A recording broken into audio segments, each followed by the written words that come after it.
मारुति, आपने मेरे समस्त जीवन के दुखों को हर लिया है तथा मेरे जीवन को सुखों से भर दिया है। मैं आपकी आभारी हूँ, हृदय से आभारी हूँ। आप नहीं होते तो संभवतः। नहीं देवी नहीं, मैंने अपने कर्तव्य के अतिरिक्त कुछ नहीं किया है। अपने गुरुदेव की शिक्षा अनुसार यही मेरा कर्म था, यही मेरा धर्म, बस उसी का पालन किया है मैंने देवी। स्वीकारती हूँ, किंतु सत्य तो यही है कि आपने ये कार्य बिना किसी लोभ के किया है। आप सच्चे अर्थों में दुखहर्ता एवं सुख करता है मारुति। किंतु एक बात मेरे समझ में नहीं आ रही है। क्या देवी? यही कि आप इस सघन एवं निर्जन वन में क्या कर रहे हैं? किस उद्देश्य से आए हैं आप यहाँ? यहाँ आने का मेरा कोई प्रयोजन नहीं है। मैं तो सिद्धि लोक जा रहा था, मार्ग भटक गया एवं यहाँ आ गया। सदमार्ग पर चलने वाला आप जैसा मनुष्य मार्ग से कभी भटक नहीं सकता। आप सही मार्ग पर है मारुति। क्या? हाँ, यही मार्ग सिद्धलोक जाता है। इसी मार्ग पर आप अग्रसर होते जाइए। धन्यवाद देवी। सही मार्ग एवं उचित दिशा का ज्ञान देने हेतु आपका बहुत बहुत धन्यवाद। मुझे जाने की आज्ञा दें, विलंब अधिक हो गया है।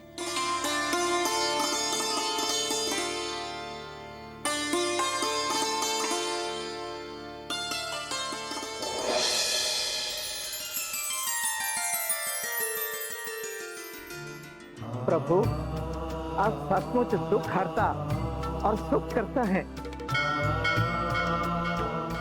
इस पावन कथा से मेरा हृदय शांत हो रहा है। ऐसा बोध हो रहा है मेरे अंतस में जो पाप की ज्वाला जल रही थी धीरे धीरे शांत हो रही है।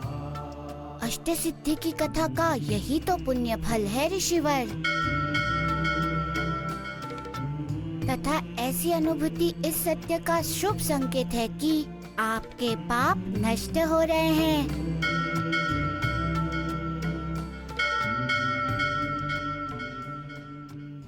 नारायण नारायण, प्रभु हनुमान ने बिल्कुल सत्य कहा। अष्ट सिद्धि की ये कथाएं वास्तव में आनंददायक एवं पाप नाशिनी है। ने सत्य कहा देवर्षि।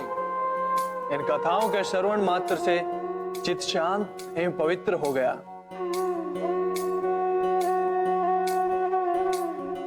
ऐसा बोध हो रहा है मानो किसी तप के बाद पुण्य की प्राप्ति हुई है। किंतु देवर्षि, एक बात समझ में नहीं आई। क्या देव? यही कि जिस पाप के नाश के लिए ऋषि मुनि सदियों तपस्या करते हैं, उस पाप के नाश का केवल कथा श्रवण मात्र से कैसे संभव है? नारायण नारायण, देवों ही शब्दों की महिमा है और शब्दों में अद्भुत शक्ति होती है और उस पर जब शब्द पवित्र हो तो उनकी शक्ति एवं सामर्थ्य का तो पूछिए ही मत। मंत्रों का निर्माण भी तो शब्दों से हुआ है और मंत्रों में देवों की शक्ति वास करती है। उदाहरणार्थ ओम नमः शिवाय, यह है तो केवल एकमात्र शब्द ही, किंतु ओम शब्द में संपूर्ण ब्रह्मांड का पुण्य वास करता है। जिस प्रकार मंत्रों के जाप से पुण्य की प्राप्ति होती है, ठीक उसी प्रकार शब्दों से संकलित इन पवित्र कथाओं के श्रवण मात्र से पाप का नाश हो जाता है। और उस पर जब कथा सुनाने वाले स्वयं महाप्रभु हनुमान हो तो पुण्य लाभ प्राप्त होना निश्चित ही है। नारायण नारायण। ऋषिवर, इशिता सिद्धि की कथा यही पूर्ण होती है। ये कथा स्त्रियों की रक्षा एवं सम्मान करने की शिक्षा देती है। साथ ही इस कथा के श्रवण से स्त्री दोष से जुड़े हुए पाप का नाश होता है। स्त्री का अहित करने से लगा स्त्री दोष एक ऐसा पाप है ऋषिवर, जिसका प्रायश्चित किसी भी प्रकार किसी भी विधि से नहीं किया जा सकता।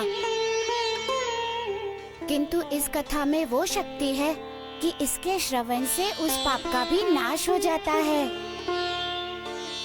और इस प्रकार इस कथा का श्रवण समय भी समाप्त होता है।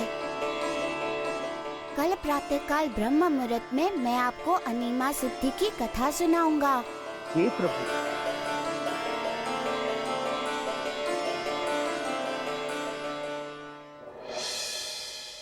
मूर्ख असुरों, आज फिर तुम लोग असफल होकर वापस लौटे। एक बार पुनः तुमने शुक्राचार्य के मस्तक को लज्जा से झुका दिया। उसकी ग्रीवा में विजय हार डालने के स्थान पर तुमने असफलता, हताशा और पराजय का हार डाल दिया। उस अंगिरा को अष्ट सिद्धि कथा श्रवण से रोकने जैसा तुच्छ कार्य भी तुम लोग नहीं कर सके। धिक्कार है तुम पर, कलंक हो तुम मेरे नाम पर।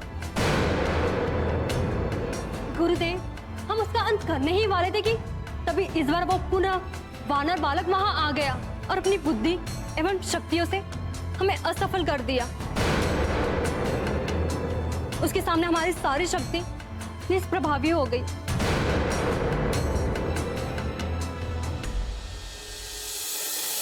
तुम्हारी शक्तियां निष्प्रभावी हो सकती हैं, परंतु मत भूलो कि तुम्हारे साथ मेरी शक्तियां भी थी। वो भला मेरी शक्तियों को कैसे निष्फल कर सकता है? कायर हो तुम लोग, कायर। भय के कारण उसका सामना तो कर नहीं सके और मुंह पर काली पोत कर वापस लौट आए। गुरुदेव, इस बार हम अपने लिए नहीं, आपके लिए आए। मेरे लिए? क्यों? जाओ, जाके कह दो अपने गुरु शुक्राचार्य से कि अब यदि वो धर्म के मार्ग में बाधा बने तो उसका उन्हें उचित दंड मिलेगा। उस वानर बालक ने आपको चेतावनी दी, यदि अंगिरा के उद्धार मार्ग में आप बाधक बने तो वह इसका दंड आपको भी देगा। मूर्ख वानर बालक, और उससे भी अति मूर्ख तुम दोनों। उसे तो मैं बाद में दंडित करूंगा, पहले तुम दोनों को ही दंडित करता हूं, क्योंकि तुम जीने के योग्य ही नहीं हो। असफल प्राणी को इस धरती पर जीने का कोई अधिकार नहीं। वो प्राणी धरती पर बोझ होता है। फलस्वरूप तुम दोनों के जीवन की स्थिति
इस संसार में ऐसा कोई नहीं जो मुझे परास्त कर सकता, न ही दंडित कर सकता है। दंडित तो मैं अंगिरा को करूंगा।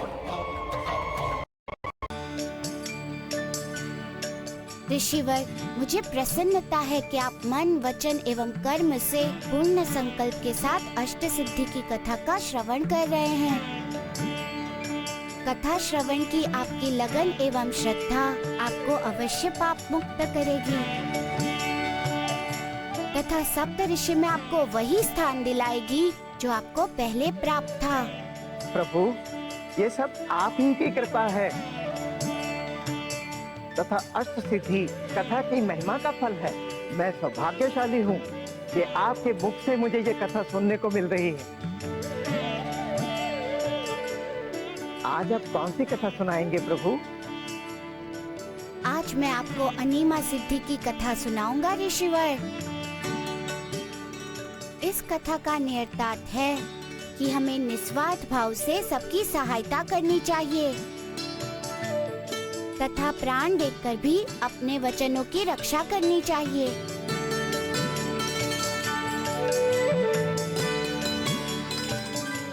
इस कथा से संबंधित घटना उस समय की है जब मैं अष्ट सिद्धि लोक की यात्रा पर जा रहा था। मुझे बहुत तीव्र प्यास लगी थी। प्यास तृप्त करने के लिए मैं नदी के किनारे चला गया तथा जल पीने लगा कि तभी मुझे एक स्त्री के कंदन का स्वर सुनाई दिया।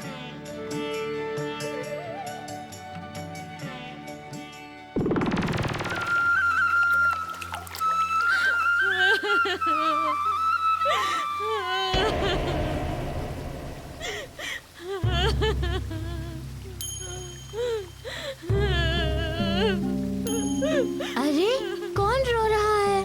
पूर्व की भांति यहाँ भी कोई विपदा की मारी है। देखना होगा चलकर, संभवतः उसे भी सहायता की आवश्यकता हो। चलो मारुति चलो, अपने लक्ष्य की प्राप्ति हेतु मानव धर्म का बलिदान तो नहीं कर सकता ना?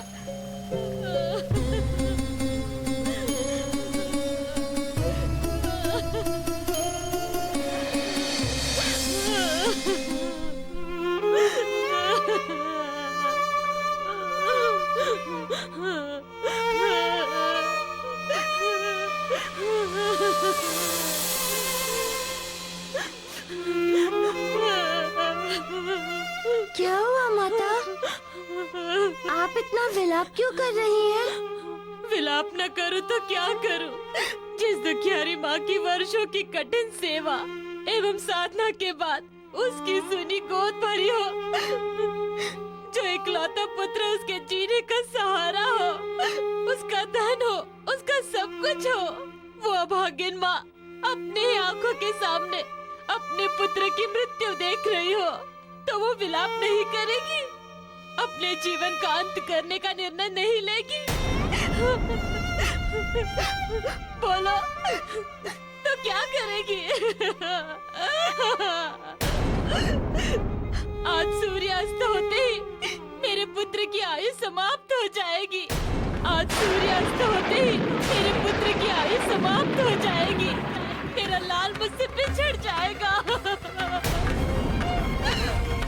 मेरा लाल मुझसे दूर, बहुत दूर, बहुत दूर चला जाएगा। तब ऐसे में मेरे जीवन का क्या अर्थ रह जाता है? मैं भी त्याग दूंगी अपना जीवन। अपने लाल के साथ साथ मैं भी चिता पे चढ़ जाऊंगी। अंत कर दूंगी अपने जीवन का अंत।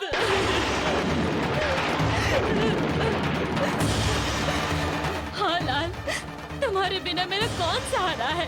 किसके सहारे जीऊंगी मैं? किसके सहारे?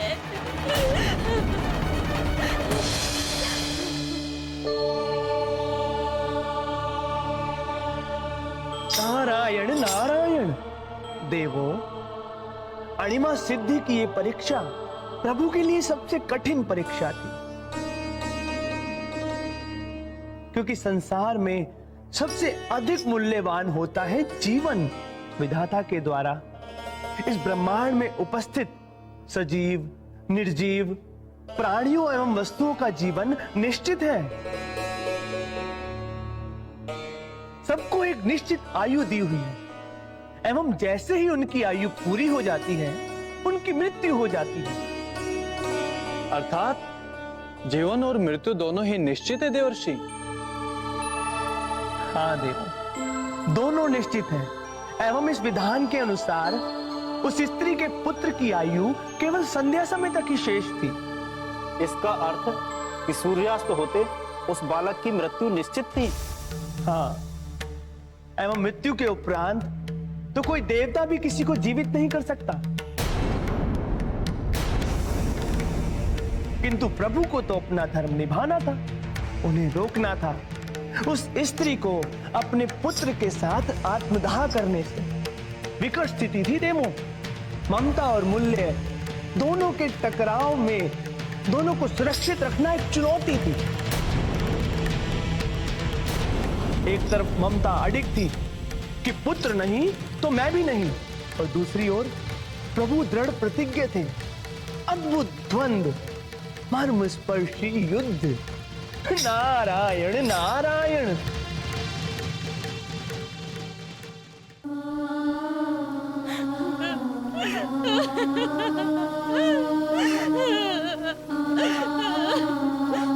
आप ये क्या कर रही हैं माता?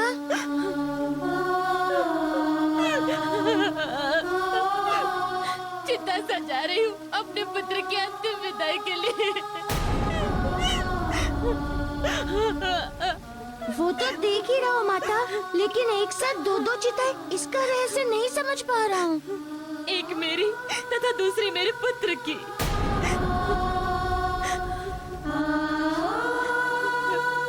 किंतु आप दोनों तो अभी जीवित हैं।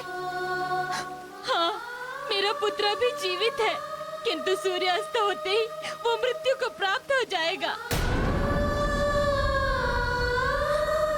और वो जब मृत्यु को प्राप्त हो जाएगा, उसी क्षण मैं भी अपना जीवन त्याग दूंगी। उसीलिए मैं पूर्व तैयारी कर रही हूँ।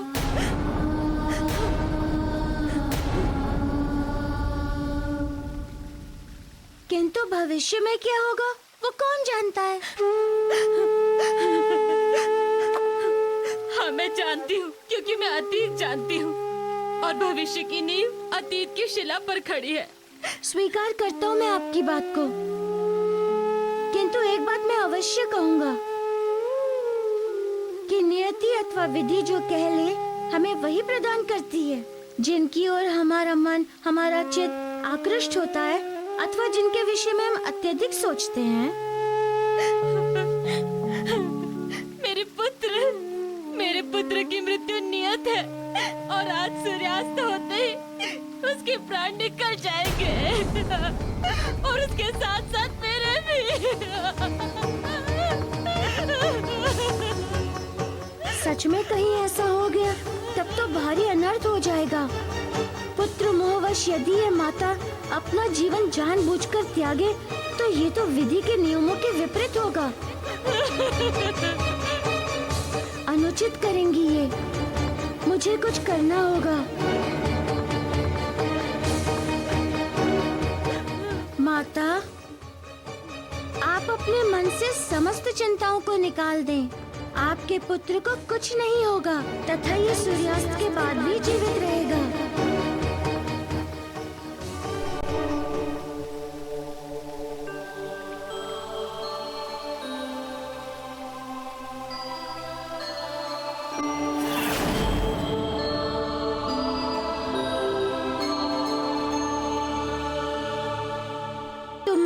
पुत्र मारुति आपको यह वचन देता हूँ कि आपके पुत्र की आयु से पहले मृत्यु नहीं होगी तथा ये सूर्यास्त के बाद भी जीवित रहेगा।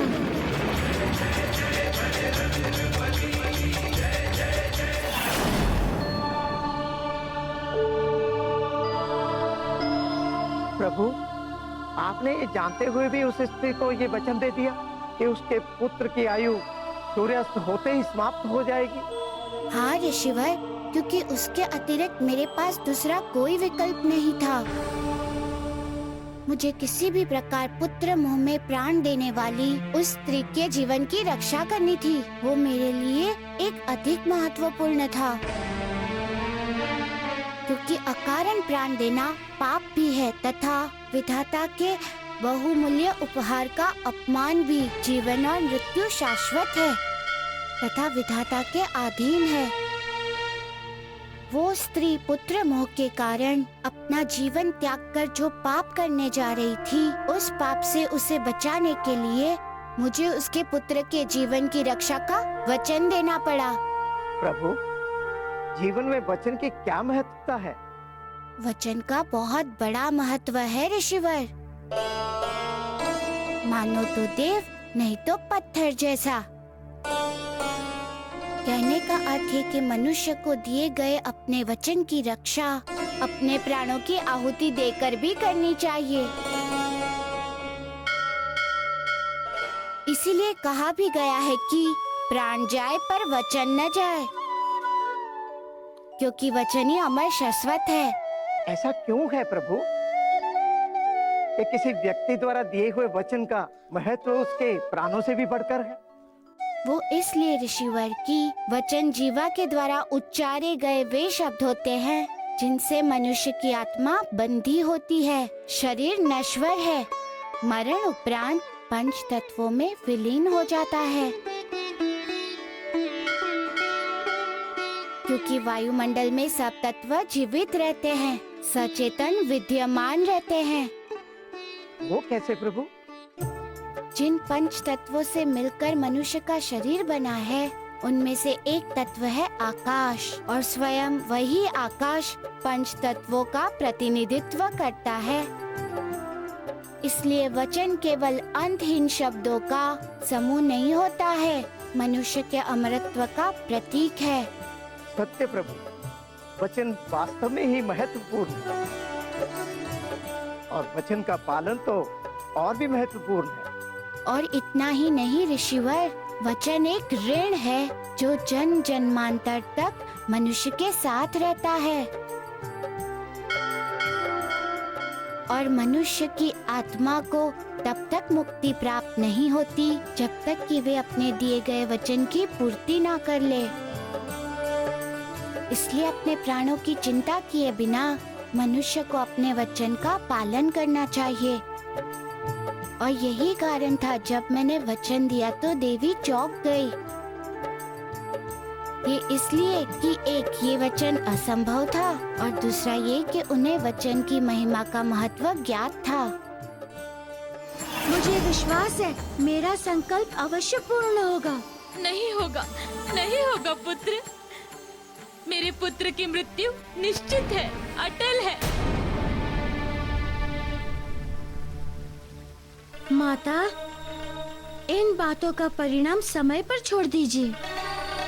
समय निर्णय करेगा कि मेरी आशा पूर्ण होगी या आपकी आशंका। एक बात बताइए, पूछो। आपके पुत्र को क्या हुआ है? देखने से तो स्वस्थ दिख रहा है, तो ऐसी क्या व्याधि है जिसे कोई वैद्य ठीक नहीं कर सकता है? मारुति, वैद्य व्यक्ति की व्याधि का उपचार कर सकता है, ना कि व्यक्ति की आयु का उपचार अथवा आयु की वृद्धि।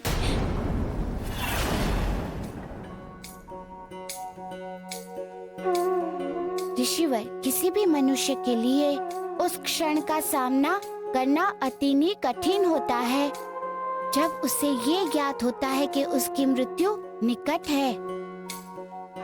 बड़े से बड़े ऋषि मुनि तक मृत्यु के भय से भयभीत हो उठते हैं। हाँ प्रभु, ये सत्य है। किंतु इस सत्य को उस बालक ने मिथ्या साबित कर दिया था। वो कैसे प्रभु?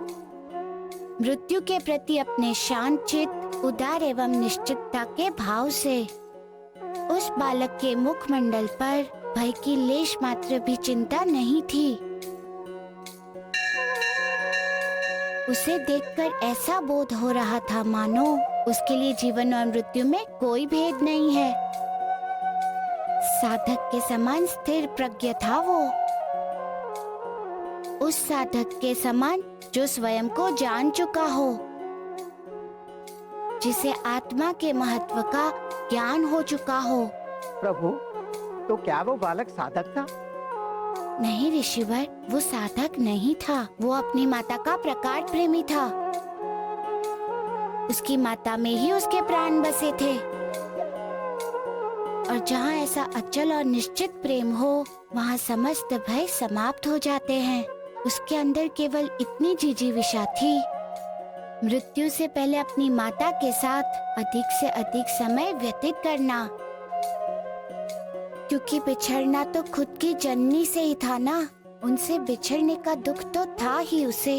ऐसे में मैं एक निराश माता के सैन पुत्र को आशा के संकल्प के अतिरिक्त और क्या दे सकता था। निराशा में आशा का संकल्प ही तो जीवन संचार करती है।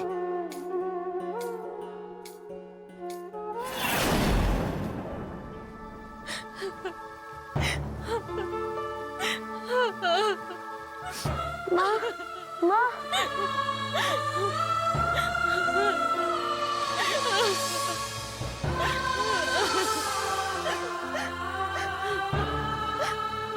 माँ, मुझे अभी मृत्यु आने वाली है। आई नहीं है, अब तक मैं जीवित हूँ, तुम्हारे पास हूँ। हाँ पुत्र, हाँ। माँ, मैं जानता हूँ कि आज मेरी आयु समाप्त हो जाएगी, पर फिर भी मैं बहुत प्रसन्न हूँ। तुम्हें मालूम है क्यों? नहीं पुत्र, नहीं। वो इसलिए क्योंकि मैं तुम्हारा पुत्र हूँ। तुमने इतना श्रेय दिया है मुझे कि मेरा मन तृप्त हो गया है। पुनः जन्म लेने की अब इच्छा ही नहीं रह गई है। किसी की दोबारा संतान बन धरती पे आने की आकांक्षा समाप्त हो गई है माँ। ऐसी अनुभूति हो रही है कि जैसे मैंने तुमसे जन्म जन्मांतर का स्नेह अपने हृदय में बटो लिया है। यदि किसी की माँ हो तो तुम जैसी हो माँ। मेरा पुत्र।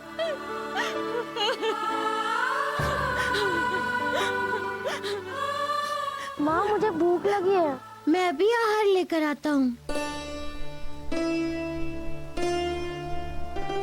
किंतु तुम क्यों मेरे लिए आहार की व्यवस्था करोगे? क्योंकि मैं तुम्हारा मित्र हूँ। और हाँ, अभी तुम प्रसन्न रहो तथा अपनी माँ को भी प्रसन्न रखो और निश्चिंत रहो, तुम्हें कुछ नहीं होगा। क्या सच में मुझे कुछ नहीं होगा? नहीं, तुम्हें कुछ नहीं होगा। क्या मैं और जी पाऊंगा? हाँ तब मैं अपनी माँ के साथ और दिन बिता पाऊंगा? हाँ। तुम सच में बहुत अच्छे मित्र हो मारुति, बहुत अच्छे। अपने जीवन के अंतिम समय में मैं तुम्हारी मित्रता पाकर धन्य हो गया मारुति। हाँ, बहुत दिनों तक साथ समय बिता पाओगे।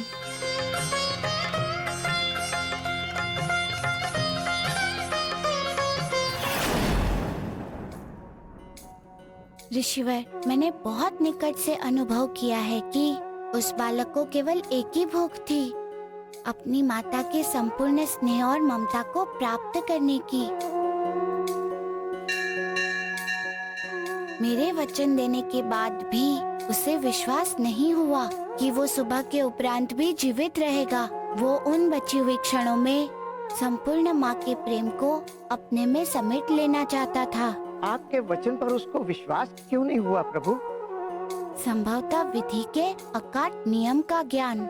किंतु प्रभु, ना वो बालक किसी रोग से ग्रस्त था और ना ही उसकी आयु थी, तो फिर उसकी मृत्यु क्यों हो रही थी प्रभु? इसके पीछे की क्या कथा है प्रभु? एक लंबी कथा है इसके पीछे ऋषिवर। सो क्या प्रभु, बताएं ना। जो स्त्री थी, वो स्त्री और उसके पति के जीवन में संतान सुख नहीं था। जब उन दोनों को इस सत्य का पता चला कि विधाता ने उनके भाग्य में संतान सुख लिखा ही नहीं है, तब वे दोनों पति पत्नी घोर निराश हो गए तथा निर्णय किया कि वो इस भौतिक संसार को त्याग कर संन्यास जीवन धारण कर लेंगे तथा वन को चले जाएंगे। और एक दिन उन्होंने गृह त्याग दिया तथा वन गमन कर गए। वहाँ वे एक ऋषि के आश्रम पहुँचे।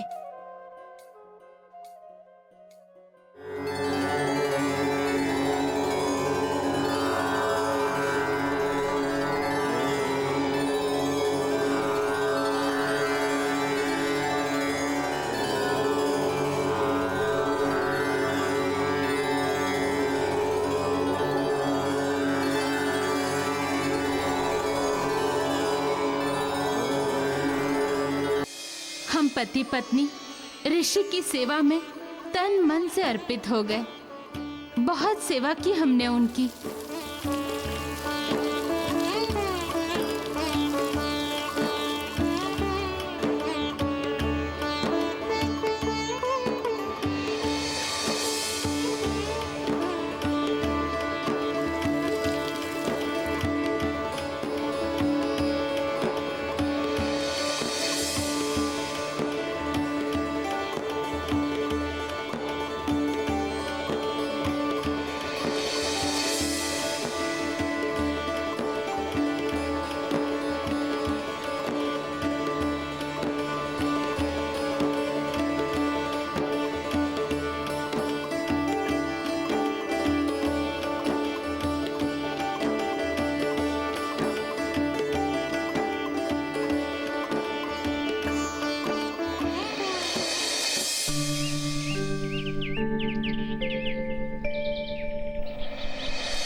वत्स, गत 5 वर्षों से तुम दोनों ने निरंतर और निस्वार्थ रूप से मेरी सेवा की है।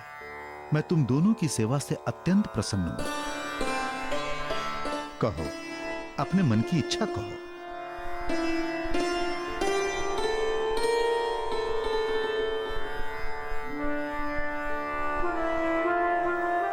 वर्षों से एक ही कामना है कि हमारी गोद में हमारी संतान किलकारी भरे, किंतु हमारा दुर्भाग्य कि विधाता ने हमारे भाग्य में संतान सुख नहीं लिखा है।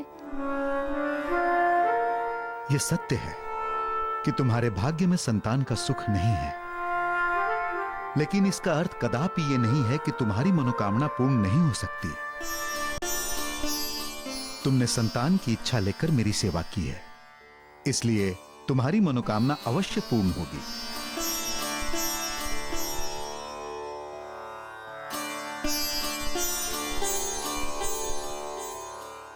किंतु कैसे ऋषिवर?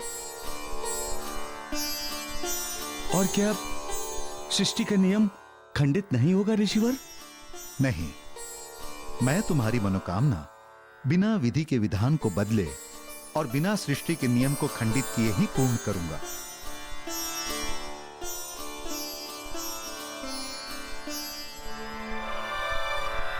कैसे ऋषिवर? असंभव।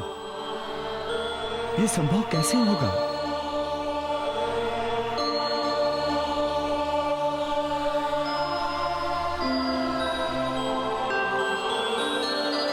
मैं अपनी शेष आयु तुम लोगों को दे दूंगा।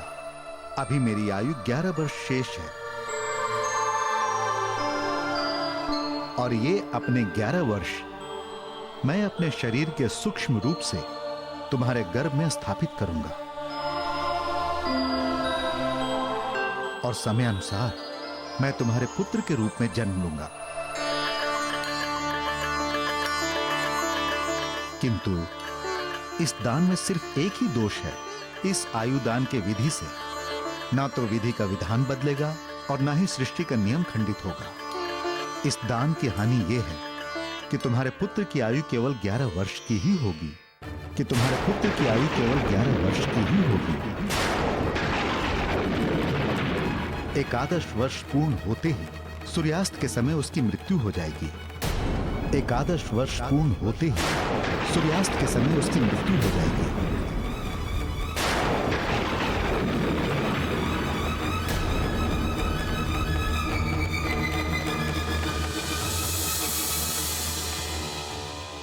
अब यदि इतनी अल्प आयु के लिए तुम्हें संतान का सुख चाहिए तो कहो।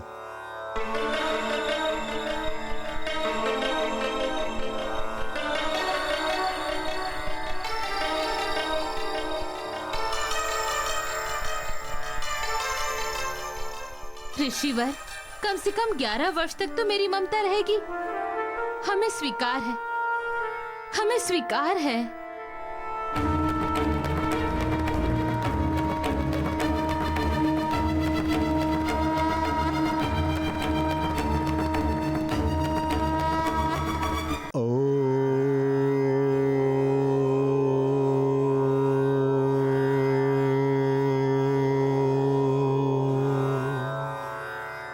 और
इस प्रकार उस सिद्ध ऋषि ने अपने जीवन के 11 वर्ष के रूप में ये संतान हमें दे दी।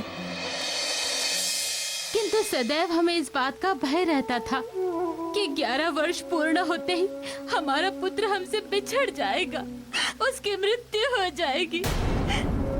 और अंततः आज वो वर्ष पूर्ण हो रहा है, 11वां वर्ष, दुर्भाग्यपूर्ण वर्ष। इसी भयावह मृत्यु के भय एवं चिंता में घुलते घुलते मेरे पति की मृत्यु हो गई। मैं तो केवल इसी लालसा में जी रही थी कि कम से कम 11 वर्ष तक तो मेरी ममता की तना हरी रहेगी, किंतु अब नहीं रहेगी। इसलिए मैंने निर्णय किया है कि अपने पुत्र के साथ साथ मैं भी अपने जीवन का अध्याय समाप्त कर दूंगी। जिसके सहारे, जिसके लिए जी रही थी, जब वही नहीं होगा तो किसके लिए जीऊंगी, किसके लिए?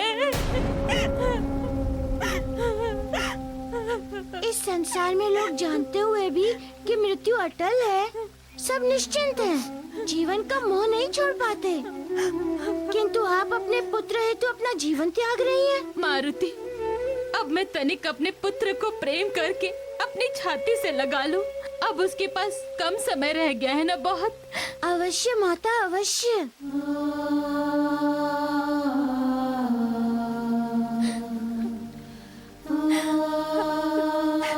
मेरे पुत्र, मेरे लाल।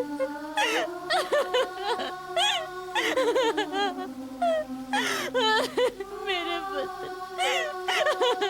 माँ पुत्र का ये प्रेम संसार में दुर्लभ है।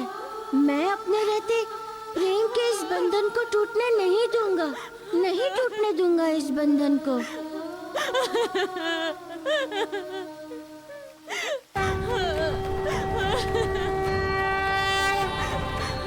माता, आप मेरे आने तक यही प्रतीक्षा कीजिए, कहीं जाइएगा नहीं।